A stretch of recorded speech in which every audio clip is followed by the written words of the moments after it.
اگر آپ تھوڑا سا بھی غور کریں تو آپ پر حقیقت روز روشن کی طرح منکشف ہو جائے گی، اور اب تک تو ہر لحاظ سے حقیقت منکشف ہو جانی چاہیے۔ یہ جو کچھ بھی کر رہے ہیں، کیا انہیں اس سے کچھ حاصل ہوگا سوائے ہلاکت کے؟ پھر آگے ناظرین، بے مقصد کام کے پیچھے پڑنا۔ تو ناظرین، آج انسان جو کچھ بھی کر رہے ہیں، کیا دنیا میں آنے کا مقصد یہی تھا؟ اگر نہیں تو پھر کیا آج پوری دنیا کے انسان مجموعی طور پر بے مقصد کاموں کے پیچھے نہیں پڑے ہوئے؟ اس حوالے سے بھی حقیقت آپ کے سامنے ہے۔ کسی شے کا غلط استعمال کرنا۔ تو ناظرین غور کریں، کیا آج اللہ کی تمام آیات جو کہ مخلوقات ہیں، تمام کی تمام اشیاء کا غلط استعمال نہیں کیا جا رہا؟ انہیں مس یوز نہیں کیا جا رہا؟ اللہ سبحانہ تعالیٰ نے انہیں جن مقاصد کے لیے استعمال کیا، کیا ان کے خلاف اور مقاصد کے لیے استعمال نہیں کیا جا رہا؟ یہ حقائق بھی آپ کے سامنے ہیں۔ اللہ سبحانہ تعالیٰ نے خام تیل کس مقصد کے لیے خلق کیا؟ اللہ سبحانہ تعالیٰ خام تیل سے زمین پر حیات کو وجود دیتے ہیں۔ کبھی آپ نے غور کیا آپ کے جسم پر بال جو کہ نائلون ہے، فلیکسیبل پلاسٹک، آپ کے جسم پر ناخن یہ پلاسٹک ہے، یہ کہاں سے آ گیا؟ کبھی آپ نے غور کیا آپ کے جسم کے اندر چربی جو کہ تیل ہے، آپ کی ہڈیاں کس سے بنی؟ وہ مواد، وہ میٹیریل کہاں سے آیا؟ غور کریں، جو آپ کھاتے ہیں آپ اس سے بنے۔ آپ کیا کھاتے ہیں؟ آپ گوشت کہاں سے بنا؟ نباتات سے۔ آپ نباتات، فصلیں، پھل پھول کھاتے ہیں، وہ کہاں سے نکلی؟ زمین سے۔ زمین کے اندر وہ مواد خام صورت میں کہاں موجود ہے؟ زمین کے اندر اس کو اللہ سبحانہ وتعالی نے خام تیل کی صورت میں، جسے اللہ سبحانہ نے قرآن میں بار بار 3 کہا، کالے رنگ کا کیچڑ، وہ زمین کے اندر رکھ دیا۔ تو غور کرے، کیا اس 3 کو، کالے رنگ کے کیچڑ کو جسے آپ آج خام تیل کہتے ہیں، اس کا غلط استعمال نہیں کیا جا رہا؟ اس طرح اللہ سبحانہ نے جو قوتیں اس دنیا میں بچھائی تھیں، جو قوتیں اس زمین کا، دنیا کا نظام چلا رہی ہیں، جنہیں اللہ سبحانہ نے قرآن میں ملائکہ کہا اور آج آپ انہیں سگنلز کا نام دیتے ہیں، کیا ان کا غلط استعمال نہیں کیا جا رہا؟ کیا آج اللہ کی تمام مخلوقات کا غلط استعمال نہیں کیا جا رہا؟ حقیقت ہر لحاظ سے آپ کے سامنے ہے۔ پھر آگے ناظرین، حساس اور نازک اشیاء اور معاملات میں چھیڑ چھاڑ کرنا۔ تو ناظرین غور کریں، زمین و آسمان اور جو کچھ بھی ان میں ہے، یہ سب کیا انتہائی حساس ترین اشیاء اور معاملات نہیں ہیں؟ اور کیا آج مجموعی طور پر پوری دنیا کے انسان اللہ کی اس انتہائی حساس ترین، پیچیدہ ترین مشین زمین اور اس کے گرد گیسوں کی 7 تہ در تہ پرتوں اور جو کچھ بھی ان میں ہے، ان میں چھیڑ چھاڑ نہیں کر رہے، ان میں بگاڑ پیدا نہیں کر رہے، ان میں خرابیاں نہیں کر رہے؟ حقیقت ہر لحاظ سے آپ کے بالکل سامنے ہے۔ فطرت میں چھیڑ چھاڑ کر کے اسے رد عمل پر مجبور کرنا۔ تو ناظرین، کیا آج پوری دنیا کے انسان فطرت میں چھیڑ چھاڑ نہیں کر رہے؟ ذرا غور تو کریں، خود کو ڈاکٹر کہلوانے والے کیا کر رہے ہیں؟ یہ میڈیکل انڈسٹری کیا کر رہی ہے؟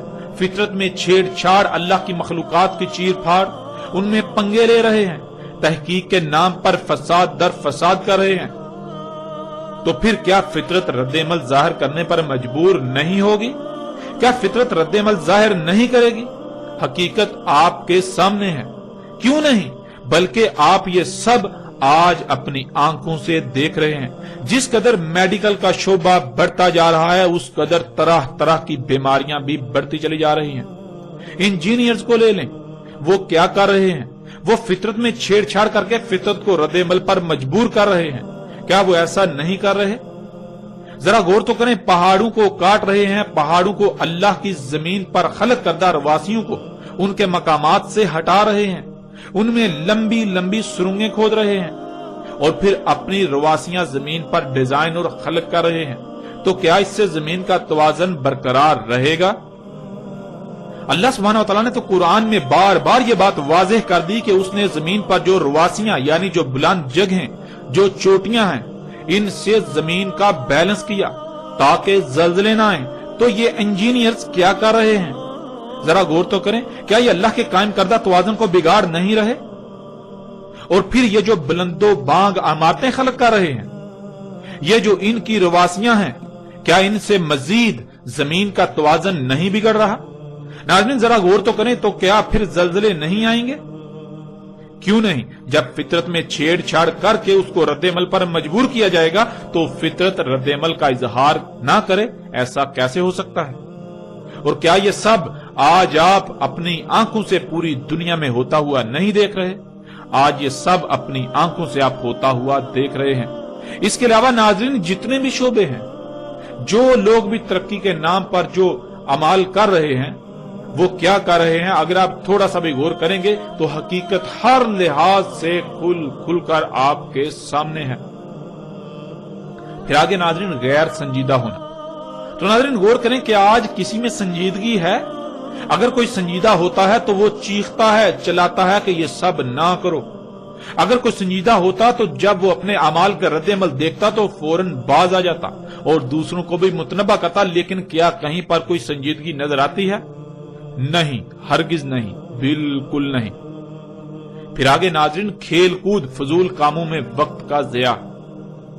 آج پوری دنیا کے انسانوں کو دیکھیں تو آپ کو یہی نظر آئے گا کہ بجائے یہ کہ وہ اللہ کی دعوت کو تسلیم کرتے، اگر نہیں تو اپنی آنکھوں سے دیکھ لینے کے بعد یقین کرتے اور عملاً میدان میں اترتے، لوگوں کو متنبہ کرتے، دنیا میں آنے کے مقصد کو پہچان کر اس پر قائم ہوتے، دوسروں پر وہ مقصد واضح کرتے، مگر یہاں تو گنگا الٹی ہی بہہ رہی ہے۔ ہر کوئی کھیل کود میں مصروف ہے، کہیں پر کرکٹ تو کہیں پر ہاکی، کہیں پر فٹ بال تو کہیں پر کوئی اور گیم۔ اس طرح کھیلوں کی بھرمار ہے اور ہر کوئی کھیل کود میں مصروف ہے۔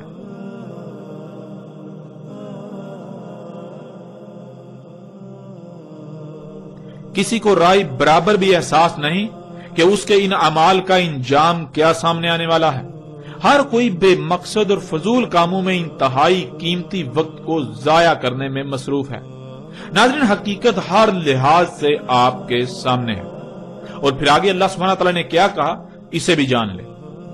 آگے اللہ سبحانہ تعالیٰ سورہ دخان کی آیت نمبر 10 میں کہتے ہیں فَارْتَقِبْ يَوْمَ يَأْتِي السَّمَاءُ بِدُخَانٍ مُبِينٍ، پس انتظار کرو اس یوم کا، آ جائے آسمان کھلم کھلے ہر طرف سے گیسوں کے ساتھ۔ یعنی جب نہ صرف تم پر ہر لحاظ سے حق واضح کر دیا بلکہ تم وہ سب اپنی آنکھوں سے ہوتا ہوا بھی دیکھ چکے، اس کے باوجود تم یلعبون ہی کر رہے ہو، یعنی وہی سب کرتے ہو، فطرت میں چھیڑ چھاڑ کرتے ہو، فطرت میں تبدیلیاں، اللہ کی خلق میں تبدیلیاں، فضول کاموں میں وقت کا ضیاع، فطرت میں پنگے لینے سے جو تمہارے سامنے آیا اسی کے پیچھے ہو لیے، اور ترقی کے نام پر فساد کرتے جا رہے ہو۔ سنجیدگی کی بجائے کھیل کود اور فضول کاموں میں مصروف ہو، دنیا میں آنے کے مقصد کو نہ پہچانا اور اسے پورا نہ کیا، اور یہی سب کرتے رہے اور کر رہے ہو جس سے تمہیں بار بار سختی سے روکا، بار بار سختی سے منع کیا۔ اللہ کی مخلوقات کا مس یوز کر رہے ہو، ان کا غلط استعمال کر رہے ہو جس سے تمہیں بار بار روکا، تو پھر یہ سب ہو کر رہے گا۔ کیا ہو کر رہے گا؟ قریب ہی بہت جلد ایک ایسی مدت آئے گی، ایک ایسا پیریڈ آئے گا، ایسا وقت آئے گا کہ آسمان یعنی وہ فضا جس میں تم سانس لیتے ہو، جس میں تم رہ رہے ہو، وہ ہر طرف سے ہر لحاظ سے گیسوں سے بھر جائے گی۔ اور ناظرین ایسا کیوں نہ ہو کہ آپ یہ نہیں جان چکے کہ آسمان و زمین اور جو کچھ بھی ان میں ہے، ان سب کو اللہ سبحانہ و تعالیٰ نے گیسوں سے خلق کیا۔ جب آپ یہ بات جان چکے اور پھر جب آپ آسمان و زمین اور جو کچھ بھی ان میں ہے ان میں پنگے لیں گے، آپ یہ بات جان چکے کہ ان میں پنگے لیے جائیں گے، ان میں ترقی کے نام پر چھیڑ چھاڑ کی جائے گی، تو پھر کیا گیسیں خارج نہیں ہوں گی؟ کیوں نہیں؟ ضرور، بالکل ضرور خارج ہوں گی، کیونکہ جب یہ سب کچھ گیسوں سے خلق کیا تو جب ان کو کیمیا یا عمل سے گزارا جائے گا، ان میں پنگے لیے جائیں گے، جب کچھ خود سے خلق کیا جائے گا تو ظاہر ہے گیسیں تو خارج ہوں گی۔ ناظرین ذرا غور کریں، جس سواری پر آپ سوار ہوتے ہیں، آپ کے سفر کے ذرائع، کیا وہ طرح طرح کی زہریلی گیسیں خارج نہیں کر رہے؟ آپ کے گھر میں الیکٹرانکس یعنی بجلی کا تمام سامان طرح طرح کی نہ نظر آنے والی انتہائی خطرناک گیسیں خارج نہیں کر رہا؟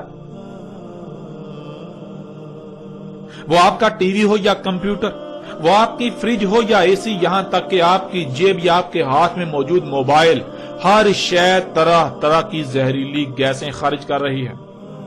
آپ جو کچھ بھی استعمال کرتے ہیں، وہ برتن ہوں یا کپڑے، وہ جوتے ہوں یا آپ کی طرح طرح کی رنگ برنگی خوراکیں، خواہ وہ مشروبات ہوں، کیا کبھی آپ نے غور کیا ان کی تخلیق میں؟ جن کارخانوں میں وہ تیار ہوتی ہیں ان سے کس قدر زہریلی گیسیں خارج ہوتی ہیں؟ ان کی تخلیق کے مراحل کیا ہے؟ ان کی تخلیق کے مراحل سے کس قدر زہریلی گیسیں خارج ہو رہی ہیں؟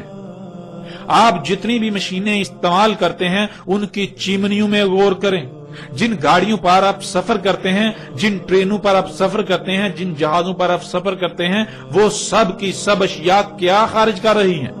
کیا وہ طرح طرح کی گیسیں خارج نہیں کر رہی؟ ناظرین، حقیقت ہر لحاظ سے آپ کے سامنے ہے. اور کیا آج وہ یوم یعنی وہ مدت نہیں آ چکی جو ایسی مدت ہونا تھی جس دوران یہ آسمان یعنی یہ فضا ہر طرح سے، ہر لحاظ سے گیسوں سے بھر جانا تھی؟ ناظرین، حقیقت آپ کے سامنے ہے. آج پوری دنیا ان گیسوں سے بھر چکی. یہ پہلا آسمان جس میں آپ موجود ہیں، جس میں آپ سانس لیتے ہیں، یہ آپ کے اپنے ہی کرتوتوں سے خارج ہونے والی طرح طرح کی زہریلی گیسوں سے بھر چکا. کیا آپ کو یہ سب نظر نہیں آ رہا؟ کیا آپ اندھے ہیں؟ کیا آپ اللہ کے قانون میں اموات ہیں؟ کیا آپ قبروں میں ہیں؟ کیا آپ اللہ کے قانون میں محض چوپائے ہیں؟ ناظرین، غور تو کریں، کیا یہ سب آج آپ کو نظر نہیں آ رہا؟ جبکہ یہ اٹل حقیقت ہے، اس کے باوجود اگر آپ کو نظر نہیں آ رہا تو اللہ سبحانہ وتعالی قرآن میں بار بار ایسوں کو اموات قرار دیتا ہے، ایسوں کو قبروں میں قرار دیتا ہے، ایسوں کو چوپائے یا پھر شر الدواب قرار دیتا ہے.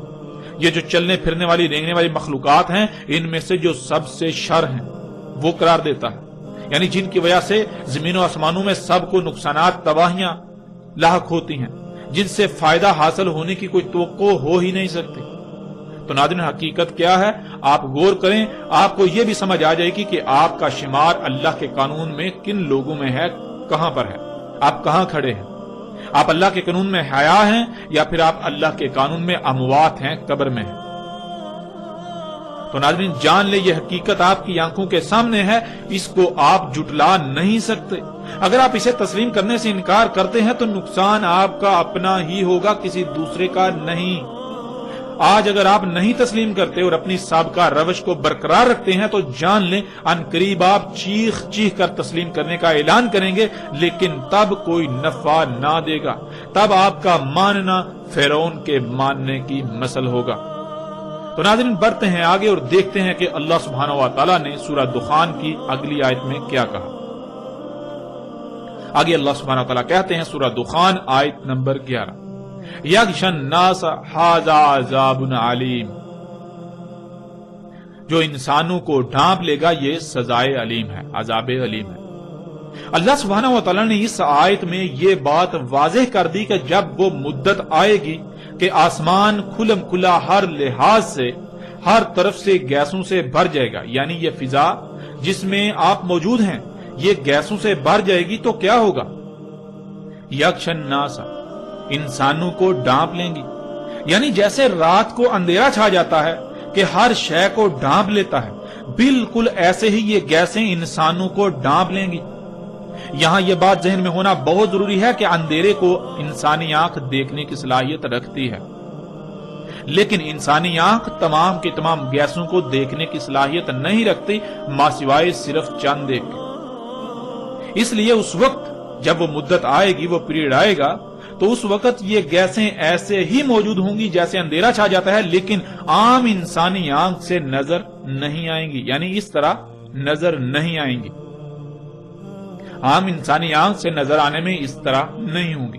البتہ اگر ایسا آلہ ہو جس سے ان گیسوں کو دیکھنے کی صلاحیت حاصل ہو جائے تو اس آلے سے آسمان یعنی یہ فضا ایسے ہی نظر آئے گی جیسے کہ اندھیرا چھایا ہوا ہو.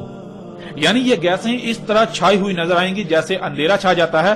یعنی جیسے آپ دیکھتے ہیں کہ آج کل سموگ ظاہر ہوتی ہے جو بالکل دھند کی طرح نظر آتی ہے، لیکن وہ دھند نہیں بلکہ یہی گیسیں ہوتی ہیں جو انسانوں کے مفسد اعمال سے خارج ہوئیں، جو محض اس وجہ سے ظاہر ہوتی ہیں کہ جب کوئی کیمیائی عمل ان میں وقوع پذیر ہوتا ہے، یعنی موسم کے اتار چڑھاؤ کی وجہ سے وہ آپس میں جب ان کا اختلاط ہوتا ہے تو ان کا کچھ وقت کے لیے ظہور ہو جاتا ہے. جیسے مثال کے طور پر جب آپ یہ گیسیں اپنی گاڑی یا کسی آپ فیکٹری کی چمنی سے دیکھتے ہیں خارج ہو رہی ہیں، تو جب خارج ہو رہی ہیں تو اس وقت وہ نظر آ رہی ہوتی ہیں، لیکن تھوڑی دیر بعد وہ انویزیبل یعنی کہ نظر آنا بند ہو جاتی ہیں، وہ نظر نہیں آتی.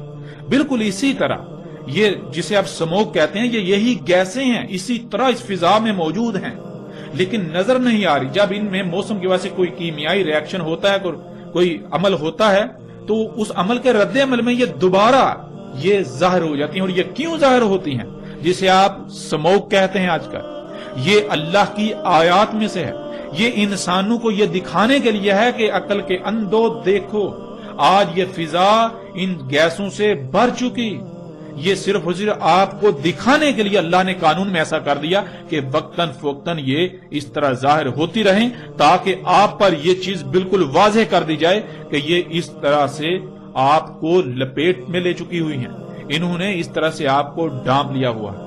تو ناظرین، جب دنیا میں یہ حالت ہو جائے گی تب اس وقت اللہ انسانوں سے کلام کرتے ہوئے یہ کہہ رہا ہے، ھذا عذاب علیم، یہ عذاب علیم ہے.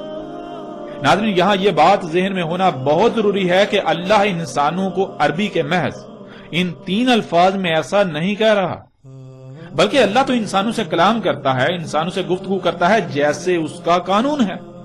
اور اللہ کا قانون یہ ہے کہ اللہ انسان چونکہ بشر ہیں تو انہی میں سے کسی بشر کا انتخاب کرتا ہے، اور اس کے ذریعے سے، یعنی اس بشر کے ذریعے سے اللہ انسانوں سے انہی کی زبان میں کلام کرتا ہے، گفتگو کرتا ہے.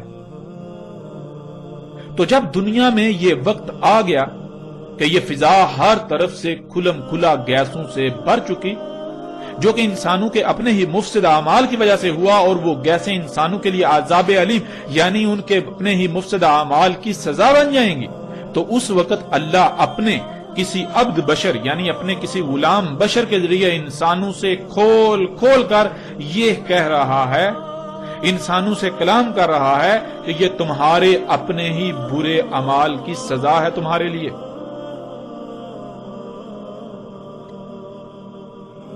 اور ناظرین، ایسا اس لیے کہ انسان اس وقت ان گیسوں کی وجہ سے لاحق ہونے والی بیماریوں، مصیبتوں، تکلیفوں اور طرح طرح کی تباہیوں کا ذمہ دار اللہ کو ٹھہرا رہے ہوں گے کہ یہ سب تو اللہ کر رہا ہے، یہ بیماریاں تو اللہ لا رہا ہے، یہ مصیبتیں تو اللہ لا رہا ہے، ان کا ذمہ دار اللہ ہے. آج اگر بیماریاں بڑھ گئیں تو اللہ یہ بیماریاں لا رہا ہے، یعنی اپنے مفسد اعمال کے رد عمل کا ذمہ دار اللہ کو ٹھہرا رہا ہوگا.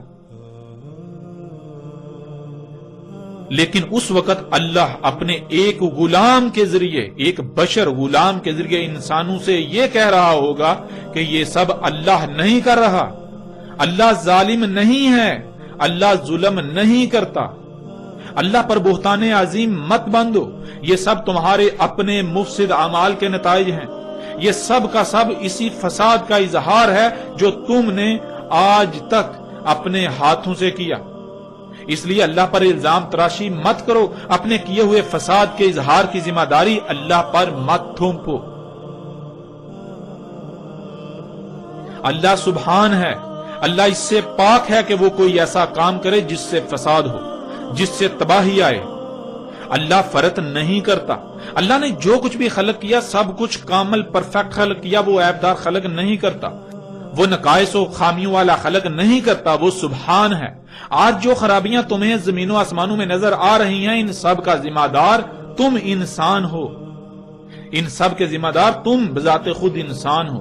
یہ سب تمہارے اپنے ہی ہاتھوں سے کیے ہوئے کرتوتوں کا نتیجہ ہے، وہ کرتوت جنہیں تم آج تک ترقی کا نام دے رہے ہو، اس کے باوجود کہ تم پر سب کچھ ہر لحاظ سے کھول کھول کر واضح کیا جا چکا.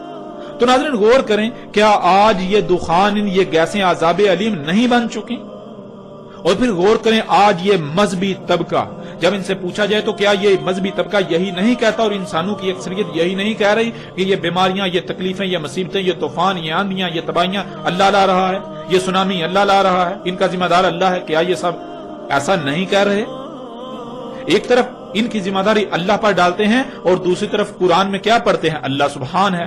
دن رات زبان سے رٹے لگاتے ہیں، اللہ سبحان ہے، اللہ سبحان ہے، اللہ سبحان ہے. کس سے اللہ سبحان ہے؟ ایک طرف قرآن میں اللہ یہ کہتا ہے کہ اللہ نے فرط نہیں کیا، اللہ نے جو کچھ بھی خلق کیا بالکل پرفیکٹ خلق کیا، اس میں کوئی خامیاں نہیں چھوڑی، اللہ خلق کرتے ہوئے کچھ بھول نہیں گیا تھا. اور دوسری طرف جب یہ تباہیاں آئیں تو اس کا ذمہ دار اللہ کو ٹھہراتے ہیں. کیوں؟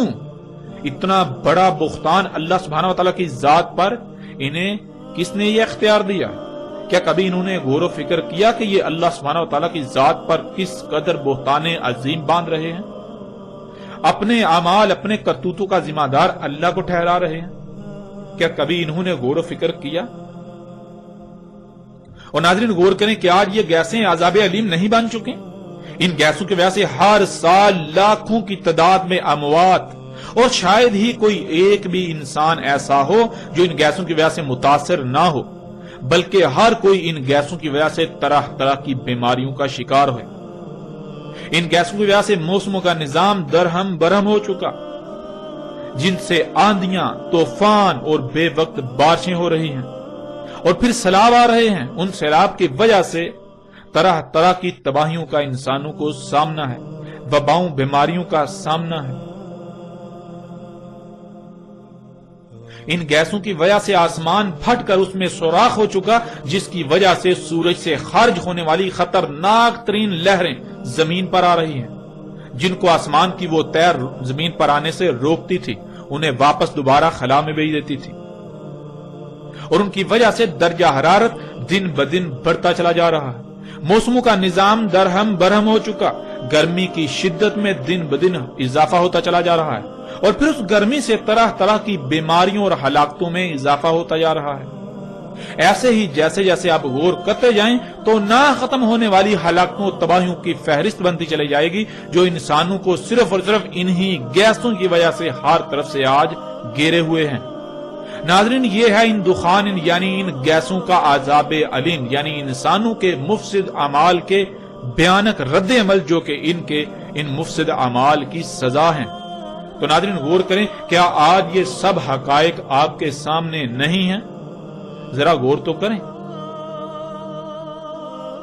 کیا یہ فضا دخان یعنی ان گیسوں سے ہر طرف سے نہیں بھر چکی؟ سکرین پر یہ تصاویر آپ اپنی آنکھوں سے دیکھ رہے ہیں۔ اپنے اخبارات ٹٹولیے، ان میں بھی آپ کو روزانہ کی بنیاد پر ایسی خبریں ملیں گی۔ کیا یہ دخان ان انسانوں کے لیے عذاب علیم کی صورت اختیار نہیں کر چکی؟ اور ناظرین، کیا کوئی ایسی شخصیت موجود ہے جو یہ حقائق ہر لحاظ سے آپ پر کھول کھول کر رکھ رہی ہے؟ ناظرین ذرا غور تو کریں، یہ سب آج آپ کے سامنے ہو رہا ہے، یہ سب حقائق آپ کے سامنے۔ اگر آپ ان حقائق سے آج اپنی آنکھیں بند کر لیں گے تو جان لیں ایک عظیم عذاب آپ کے بالکل سر پر آ چکا ہے۔ آج بے شک آپ کو ادراک نہیں ہو پا رہا، مگر جلد ہی جیسے ہی اس عذاب عظیم کو اپنی آنکھوں سے دیکھیں گے تو تب آپ کو ادراک ہو جائے گا۔ لیکن تب کیا فائدہ؟ تب تو بڑے بڑے رب ہونے کے دعوے دار بھی تسلیم کرنے پر مجبور ہو جاتے ہیں۔ تب تو فرعون بھی مجبور ہو گیا تھا، تو پھر آپ کیا شے ہیں؟ اور پھر کیا تب تسلیم کرنا کوئی نفع دے گا؟ یہ حقیقت بھی آپ کے سامنے ہے۔ ناظرین، ان قریب بالکل وہی ہونے والا ہے جو قوم نوح کے ساتھ ہوا، اور قوم نوح کے ساتھ کیا ہوا یہ آپ جانتے ہیں۔ ان قریب وہ ہونے والا ہے جو قوم عاد اور قوم سمود کے ساتھ ہوا۔ قوم عاد اور قوم سمود کے ساتھ کیا ہوا؟ قوم عاد اور قوم سمود القاریہ یعنی ایٹمی بموں کی لپیٹ میں آئے، ایٹمی تباہیوں کی لپیٹ میں آئے، ایٹمی بموں کی جنگوں کی لپیٹ میں آئے، اور انہوں نے ایٹمی بموں نے ان کو صفحہ ہستی سے مٹا دیا، اور وہ آج ہونے والا ہے۔ اور یہ تباہی، یہ عذاب عظیم بہت جلد آپ کے سامنے آنے والا ہے۔ ہلاکت آپ کے سر پر آ چکی، ان قریب آپ اسے اپنی آنکھوں سے دیکھیں گے۔